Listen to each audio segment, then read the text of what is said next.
بسم اللہ الرحمن الرحیم۔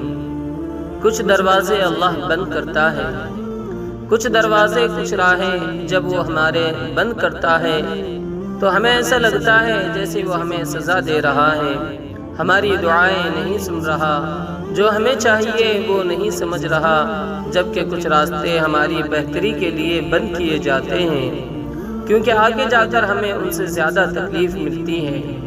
یہ سزا نہیں ہے، بلکہ یہ تو اللہ کی محبت ہے، اس کی حفاظت ہے، کیونکہ وہ ہمیں مسلسل تکلیف میں نہیں دیکھ سکتا۔ ہمارے فیصلے ہماری چاہت کے مطابق ہوتے ہیں، جبکہ اللہ کے فیصلے ہماری بہتری اور ضرورت کے مطابق ہوتے ہیں، لیکن ہم یہ بات اکثر بھول جاتے ہیں۔ وہ سنتا بھی ہے، جانتا بھی ہے، دیتا بھی ہے، ہر بات کا علم ہے۔ اللہ کو انسان تو بس ایک کچا منصوبہ ساز ہے۔